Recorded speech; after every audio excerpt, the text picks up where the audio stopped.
Usapan natin ngayon, bigyan ng reaksyon ang pahayag ni Congressman Acop kagabi na si former President Rodrigo Duterte ay ang mukha o ang sentro ng illegal na droga at krimen sa bansa noong kapanahonan niya. Ito, post ng GMA News 6 hours ago. Sabi dito, former President Rodrigo Roa Duterte is at the center of the criminal syndicate involving the illegal drug and other crimes. A vice person of House Quad Committee said at the conclusion of its probe on bloody for the year.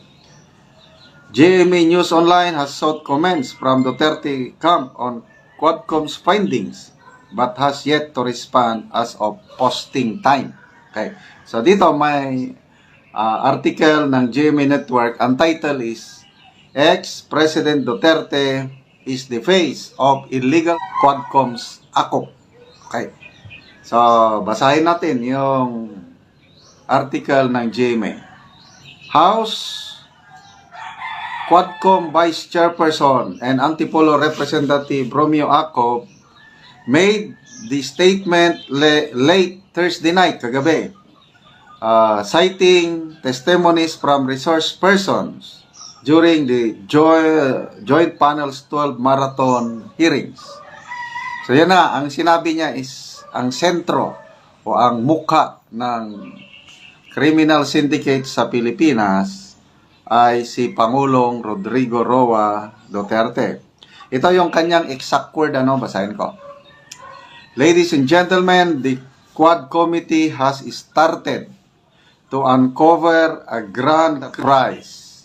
And it would seem, dyan siya na, it would seem that at the center of it is the former president. Oh, hindi man siya sigurado. And I am very sure, pag ganun sana, and as sure as the sunrise in the morning and sets in the afternoon, the former president is at the center. Sabi niya, and it would seem. Mahina. Then, dinagdag pa niya, napakasakit po nito dahil tayo pong lahat ay nabudol. Nanghiram na siya ng budol word. Nilunod po nila ang bayan natin ng drumita sila dahil rito.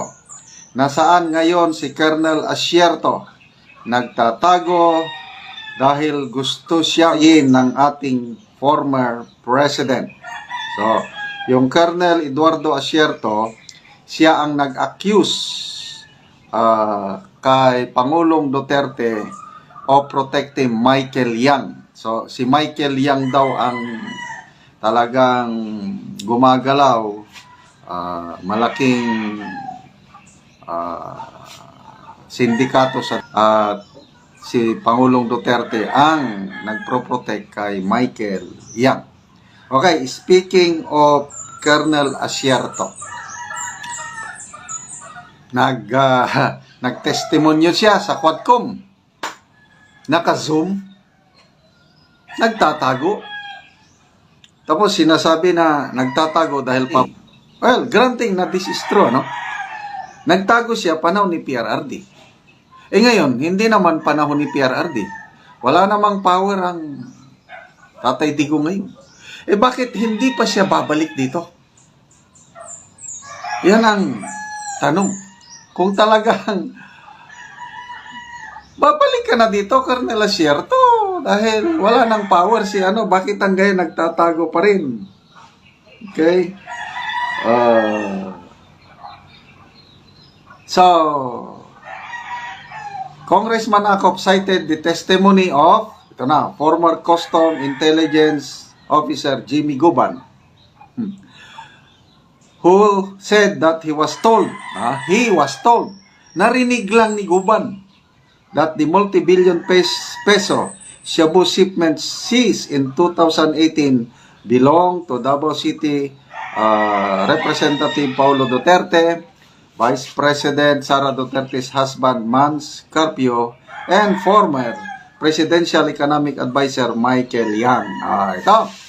Ito ang mga pinagbasihan nila, yung bakit ang conclusion nila is it would seem para bang ang utak lahat nito ay si PRRD dahil sa sinabi ni Colonel Asierto. Si Colonel Asierto, dismiss police colonel. Nagtatago ngayon. Bakit hindi siya lalantad? Ito namang pinapaniwalaan nila na Jimmy Guban, convicted ito, nakakulong ng pag-i-smuggle ng pinagbabawal na gamot. So ito po, napaka-credible. Napaka-kapani-paniwala ang kanilang mga testigo. Colonel Asierto, dismissed na police. Jimmy Guban, convicted na smuggler ng pinagbabawal. Sino pa? Okay.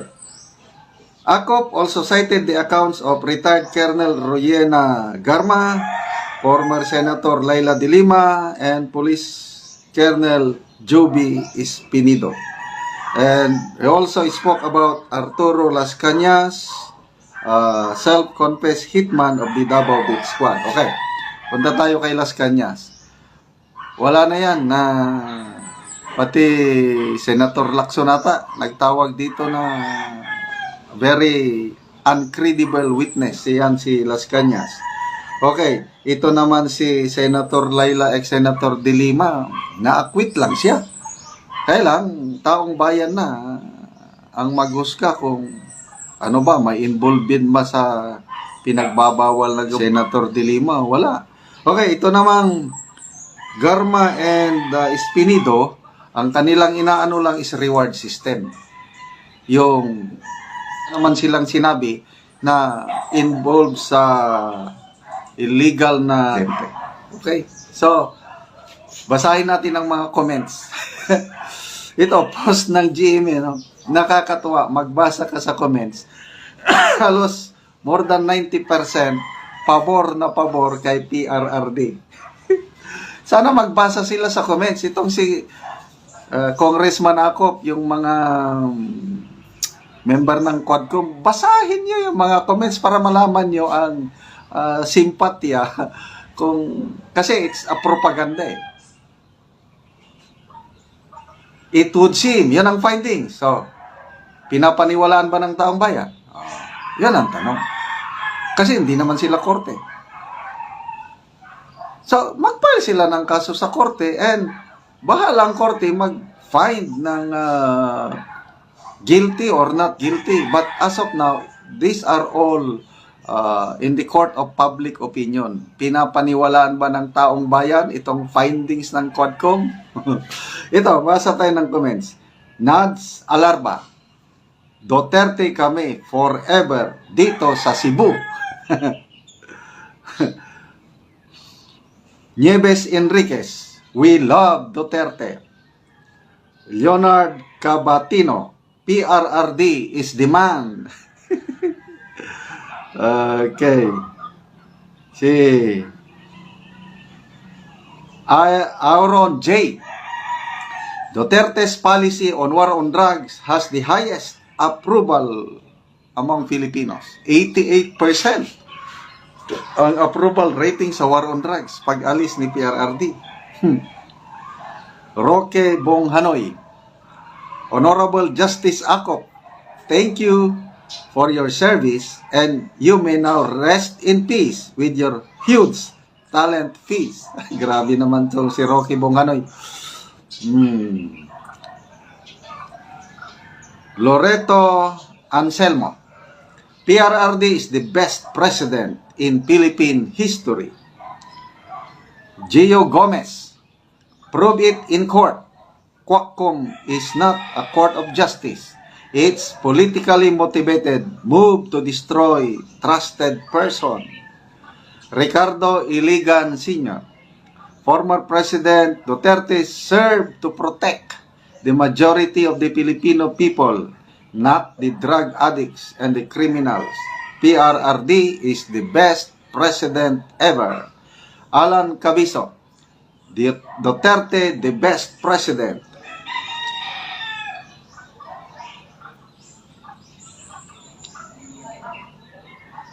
Delgado Ronde, why don't why don't we try to investigate the lifestyle of every congressman and senators?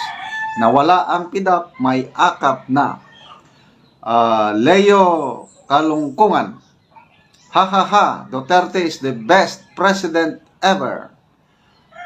Asay Tua, it remains a propaganda until a case is filed in court. At magdesisyon ang korte na guilty nga si PRRD na nasentro siya ng droga. Fortunato Apurador, hala sige, Duterte is the best. Millard Tawakal, a house is not to legislate but prosecute. This history will be remembered. Donsky Bijek, Duterte solid. Noy Osiones, Duterte solid. Dodi Diaz, if the allegations is true, majority of Filipinos still love the Dutertes, especially PRRD. Okay.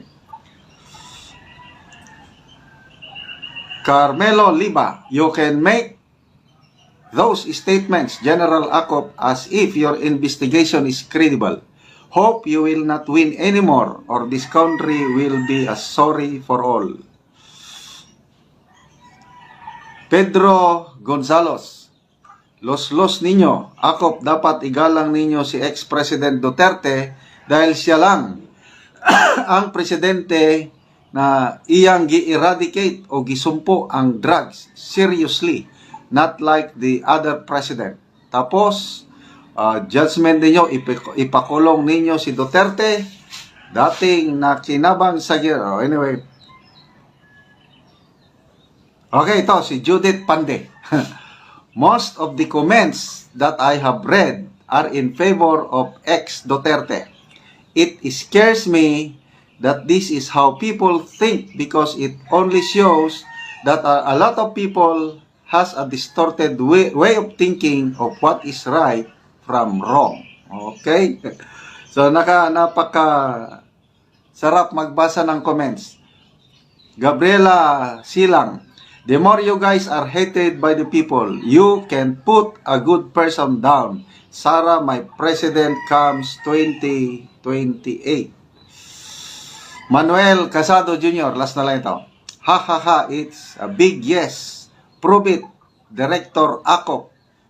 The trial court, not in small corrupt, small house of representatives. Wala sa inyo duties and responsibilities na mag-investigate. Remember, tagagawa process lang kayo ng batas. You're not, it's very interesting to see the outcome. Ay, nako. So, anong masasabi nyo? Comment din kayo. Naniniwala ba kayo na ang sentro ng kalakaran ng droga at krimen ay si Pangulong Duterte nung kapanahonan niya? Or ang paniniwala nyo is the best president si PRRD at malaking naitulong sa bayan ang kanyang war on drugs?